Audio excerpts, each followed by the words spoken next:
Ruben Amorim has been sacked as Manchester United manager. Alhamdulillah. About time. I'll be so real. Took you long enough. Don't know what you was waiting for, but we got there in the end. We're clearly starting off 2026 on a high note. We're clearly starting the year off strong. I can already tick off one of my New Year resolutions, which was to see Ruben Amorim get sacked. So you know what? I haven't brushed my teeth. I haven't even had a shower yet, but I don't care. I'm a happy man. I'm full of joy right now. Ruben Amorim, 63 games as Manchester United manager, 24 wins, a win percentage of 38.1, the lowest of any Manchester United manager in the Premier League era. And this is very simple. It's not rocket science. You don't need a scientist to work out why or, what's gone wrong. It's very simple. Results were poor. Performances were poor. It was inconsistent. And nothing really ever translated. This idea, intensity, and all of this stuff that he kept feeding us in the media, bro, it was nonsense. Let's be real. It was all nonsense. Yeah?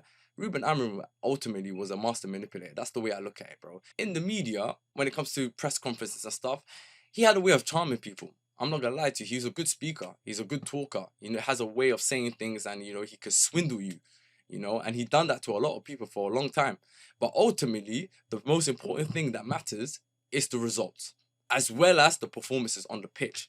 Because I always say results buy you time. And sometimes, even if you don't get the results, you need to be showing progression. You need to be showing performances that back up whatever it is that you're saying in these press conferences. And clearly with Ruben Amorim, I'm sorry, nothing ever really translated. Yes, we had little bits of moments and whatever in certain games, especially in the big games where, you felt like, okay, we can see something, or something, we can work with this, or we can, give this guy a bit more time. But let's be real, man, it was long overdue. Just as of recent, the last two games against Wolves and Leeds, two teams that are in the relegation zone or battling in the relegation, they looked better than us at times. They looked like they could have nicked 3 points off us. Wolves, who are bottom of the league, could have beaten us at Old Trafford the other day. So ultimately, Ruben Amorim has to look himself in the mirror, because this is all on him. This is all on him. And I have my opinions of Ruben Amorim. I don't actually hate the guy. I'll be so real with you. I don't have hate towards him. But I'm not gonna lie, the last couple of months I had a strong dislike towards him. And it's because of the stubbornness, ego. This ego that he has. I think that's the best way to describe it. He has an ego. Okay, quite similar to Ange at Spurs as well, where they feel like they know it all already. They feel like they don't need to change for anyone. They feel like, it's their way or the highway. Only their system works and their idea works. And I'm sorry, he needed this reality check. I think, obviously, of course, he's a young manager. He has a lot to learn, and I'm sure he'll still be able to find another job and maybe still have a great career.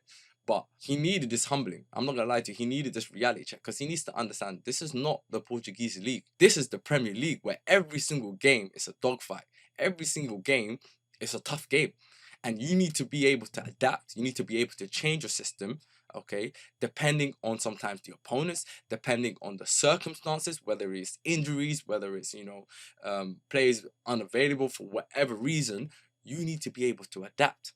And it's not a coincidence that the managers that don't adapt and the managers that are just fixated and stubborn when it comes to making these changes are the ones that are going to suffer. It's not a coincidence that Ange, Ruben Amorim, the two managers last season who finished 15th and 17th respectively, both been sacked by their clubs. They both share a lot of similarities, and it's ultimately, bro, when you look at them, those type of managers don't survive in the Premier League. I'll be real with you. The best managers are the ones that are able to adapt. Whether it's to the opponent or whether it's just simply making changes, depending on what's available to you. It's sad because I do think Ruben Amorim had characteristics that were good for being at Manchester United. I think his personal traits, his personal characteristics were good. He knew how to sort of hold himself and be firm, and be sort of ruthless when it comes to, the dressing room, for example. But like I said, results buy you time. And even if you don't get results, again, you're not expected to win every single football match. But if you're not winning all your football matches, we need to see performances that give us the hope and gives us the faith in the manager. And if we're not getting either or, then what the hell are we doing? What are we doing? Honestly, what are we doing? You're not giving us results. You're not giving us performances. Things are too inconsistent. Come on, man. Let's be real. We have to be real here. No other club, big club accepts this. No other big club accepts this. If you look at Real Madrid, the Bayern Munich, the Barcelonas, even in the Premier League, there's other clubs would have pulled the trigger a long time ago. I don't know what it took so long to pull the trigger on this manager.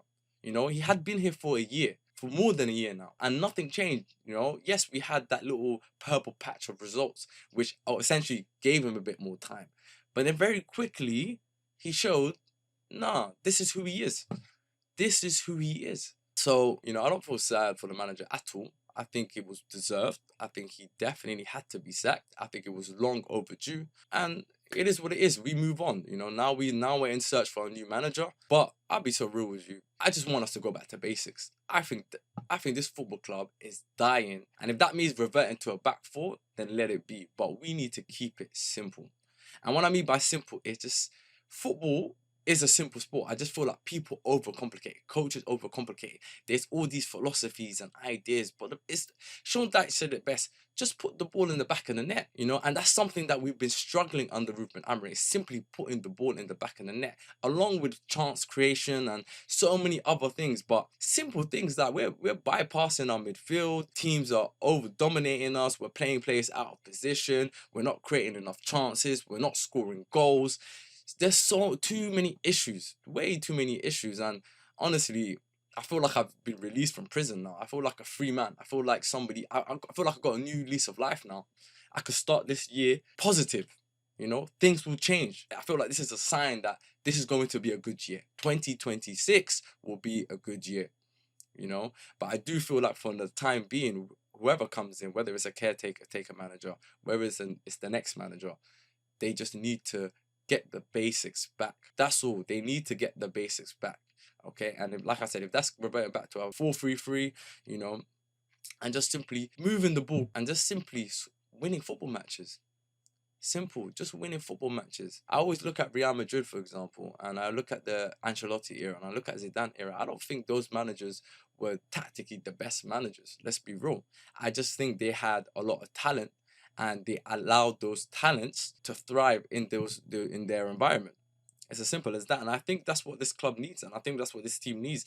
They need every player to be playing in their favored positions and be able to play at their best. And ultimately that will lead to better results. And then once you've got that base covered, then you can now start building on, you know, philosophies and patterns of play and stuff like that. But if the basics is not there, if the fundamentals are missing, then you're cooked. Let's be real, you are absolutely cooked, you know. And that's what I felt like was missing from the team. I felt like the basics, you got a right-footed left wing back, you got Bruno playing in the six, you then have Ahmad playing right wing back, and then you're constantly chopping and changing your back three, and it's all a mess. It's a mess. Let's be real, it's a mess. So right now, what we need is someone to just come in and just stabilize this team, and get us back to winning ways. You know, we're currently sitting in fifth. You know, I think we're fifth, or we're joint. Could be fifth or sixth. I think we're on the same level of points as Chelsea. And so the race for top four is on. We can generally get top four this season, but we need a bit more consistent. We just need to win football matches. And the games at home, like example against Everton and West Ham's and the Leeds, and you know, we need to be winning them. We should be winning them. And then when we play against the big teams, okay, you know, those games, things can happen. Absolutely fine.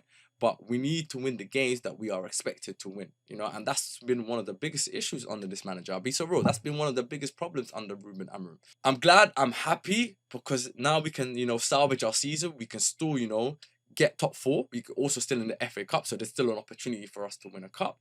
But I'm just glad that, you know, all of this is, you know, it's just over with. I'll be real. The football matches were boring. They were putting me to sleep. And sometimes the football matches were embarrassing. Let's be honest. Watching some of those performances were embarrassing, bro. I'm not going to lie to you. It felt like a chore watching Manchester United week in and week out. So, you know, I'm glad right now. I'm happy, you know, because now we can, you know, still achieve something this season. You know, given where we were last season, you know, given how we started off this season, we can still finish the season strong. But again, now this comes down to recruitment, and now this is going to move me on to a group of people that I feel have a lot of questions they need to answer for. INEOS. INEOS, we need to talk. Yeah, we need to talk. What you thought? What? Because you sacked Ruben Amorim now. Everything is lovey-dovey. You think everything is calm now. You lot have a lot of crimes you need to answer for. Because now when we're looking back, there's question marks on why you even hired this manager in the first place. But the second question is why it took you so long to sack this manager.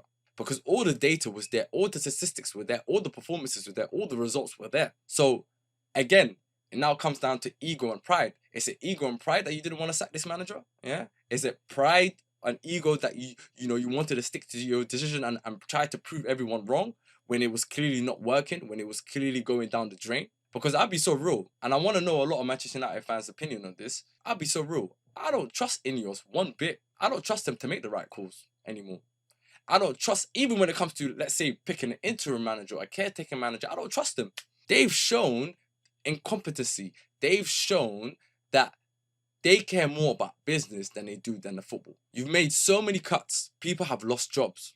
Okay? You even cut off the legendary Sir Alex Ferguson, yeah, off his ambassador role. You've done so many questionable things with this vision that you claim to make Manchester United better, but you've only made us worse. I'll be so real with you. Every single big decision INEOS have made since they've arrived has been horror.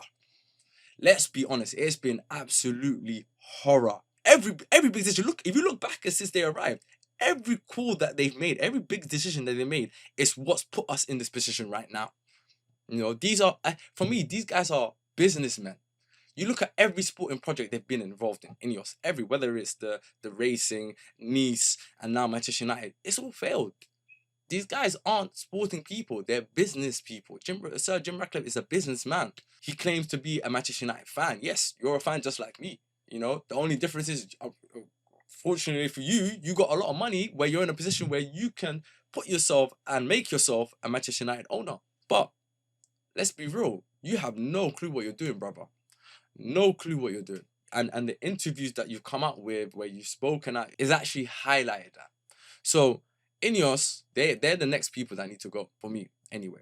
I feel like they're the next people that need to leave this football club. Yeah, Qatar, Saudi Arabia, whoever wants to invest, please come and save us, because I don't trust these people one bit. It's almost like this is an inside job. I feel like these people have come together to actually ruin this club. That's how it feels right now. It feels like they've come in to just destroy this football club. It's only been downhill since they were arrived. So is that a far-fetched thing to say? I don't think so. I don't think so. They need to, honestly, they need to sort it out, because they're going to be here for God knows however long. Yeah, unless somebody comes in and buys out the club. But honestly, I don't trust them one bit. I don't trust them to make the right decision. And even when it comes to the next manager now, of course, there's a lot of names out there. I've heard Enzo Maresca from Chelsea. Again, I don't know about that one.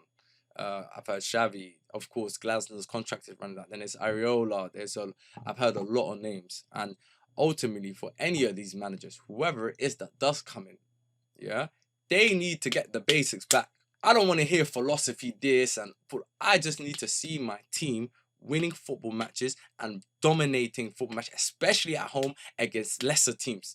Let's start off there first. Can we start there first? Can we play against relegation teams? Can we play against relegation teams and beat them comfortably? Can we do that for once? Can we just, if we play Burnley at home, just win comfortably? If we play Leeds at home, just win comfortably? If we go away to, let's say West Ham, yes, it can be tough, but ultimately still dominate the game and try to win 3 points. I want to feel confident when I'm watching my team play football. That's it. I just need to feel confident. I need to feel like we're Manchester United, and when we're going to games, we're dominating. Of course, any team can lose a football match, but I need to feel confident in my team. Right?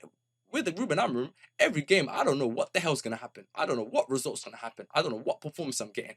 That's not, like, generally, that would drive you mad. And I feel like it has driven a lot of people mad. Like that anxiety feeling going into every single match, that's the first thing that needs to go. That's the first thing that needs to absolutely disappear. We need to feel confident in our team. We need to feel confident going into every single match. Even in the big games, we need to at least have a sense of confidence. We need peace of mind. I think that's the biggest thing I think that's missing from us fans, us Manchester United fans, is peace of mind. You know, we know we can't win every game. We can't win all 38 games in the Premier League. We know that. You know, we can't win every trophy every season. We know that. But what we do want is a peace of mind and confidence in our football club, something that's been missing for the last 2-3 years now. Okay, so let's just start. Let's start there. Let's actually start there. And then, we can kind of develop that and work on that and then improve and, maybe get in better players. And then, when we do have this permanent manager, they can then implement their style and whatever it is. And if we are going to hire someone, preferably it would be better. I'm not going to lie, because I've been hearing caretaker talks and whatnot. I feel like anyone that comes in permanently should start in the summer. Because with Ruben Amorim, okay, he's the only manager in the Premier League era that actually got hired permanently, okay, mid-season. And I feel like what that enables is basically people to say, give him time. It's, this season's a write-off, which I was one of those people. I said Ruben Amorim deserved to have that grace. Last season, I said he deserved to have that grace because of the mess that he had inherited. And of course, he needed a summer transfer window to get the players he wanted in. Obviously, now in hindsight, it's clear that it was never going to work with this manager. Obviously, of course, it's clear, but I will always stand by that because I felt like the mess he came into, it wasn't favourable at all. And I don't think any manager coming into that situation would have done well. And of course, yes, we go back to that Europa League final where, we lost to Spurs and, a lot of people felt like he had to go then. And I absolutely hear it. But I just felt like, me personally, I just felt like too much was going on. It was too messy. There was, of course, a lot of players disgruntled and wanted to leave, and you know the whole shabalaza in that situation with Manchester United, which is why I felt like give him the grace of summer and then we can assess him. I said 10 games, 10 games, and he maybe managed to get a little bit more time, but the signs were there. The signs were there, and it wasn't gonna get any better. Let's be real, it wasn't gonna get any better, and ultimately it's the right call, if we're being so real. So if we are going to hire another manager, a permanent manager, I think it's better that we just give them a clean slate and just start in July with a transfer window, so that when they're going into the season, there's no excuses. Yes, I am tired of the whole, sacking managers, hiring managers, sacking managers, and hiring managers. But I'm not gonna lie to you, bro. If you look at the Premier League now, everyone's getting better. There are like 8-9 teams now that can, challenge for top 4. Ultimately, if you can't get up to speed very quickly, unfortunately, the pressure is on. The pressure is on immediately, especially for a club like Manchester United. We should be in the Champions League every single season. Call that entitlement if you want, but we should be in the Champions League every single season. That's who we are. That's the club we are, right? We're on the level of Barcelona's, Real Madrid, and Bayern Munich, and so therefore we should be in the Champions League, And it's been too long where one season we're in, one season we're out, one season we're in, one season we're out, and that can't happen. With a club of the size of Manchester United, one of the biggest in the world, it can't happen. I'll be so real. So yes, the pressure will be on the next manager for sure.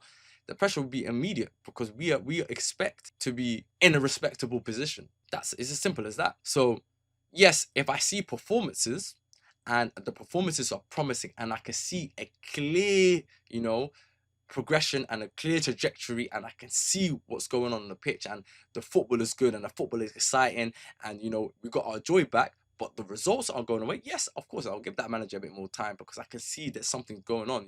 I can see the performances are good. I can see that the football is exciting. I can see that we're winning games sometimes, and I can see that we're scoring a lot of goals and we're creating a lot of chances, and the fans are excited and the stadium's booming. If that's happening, but the results aren't coming through initially, fine, I'm sure fans would give more time and be a bit more patient. But I'll be real, if you're not getting the results and the performances aren't matching to our standards, then if we need to, if we need to pull the trigger early, then we need to pull the trigger early. It's as simple as that. It's as simple as that. So I don't want to repeat of the Ruben Amorim situation, because he's the only manager, like I said, that we've hired mid-season permanently. If you look at any manager we've had in the Premier League era, obviously since Sir Alex retired, everyone's got permanently hired in the summer. Oli obviously being an exception because Oli was a caretaker, then got hired eventually in the summer. It'll be interesting to see who the next Manchester United manager will be.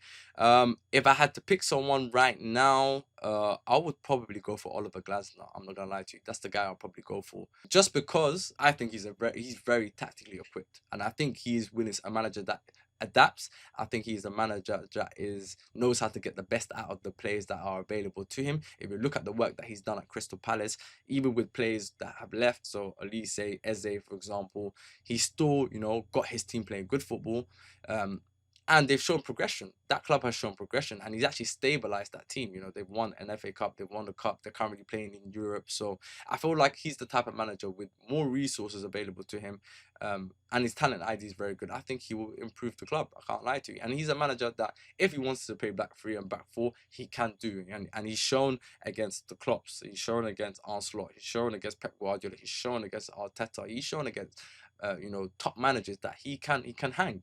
With less resources, he can still hang. So I feel like a club like Manchester United, where sometimes you're able to pull in better players, more resources are available than in respect to Crystal Palace. I think he would do well. I genuinely think he'd do well. I wouldn't be mad at Iriola. I wouldn't even be mad at Enzo Maresca. I can't lie to you. I think Enzo Maresca, yes, there's question marks about him, and sometimes he's a bit stubborn. He can be a bit stubborn, but he's shown that he can adapt. He's shown that he can definitely make changes depending on who he's playing. And of course, now that a lot of information is coming to light in terms of his situation at Chelsea, it's kind of clear now, why things transpired the way they transpired. But that's a whole nother conversation. But yeah, let me know your thoughts in the comments. Let me know who you think the next Manchester United manager should be, and your thoughts in general in terms of the Ruben Amorim sacking and what you think. Also, make sure to share, like, and subscribe, my people. I appreciate always the love and support. I've got a lot of content ideas for you guys as well, so stay tuned for that. But until next time, peace.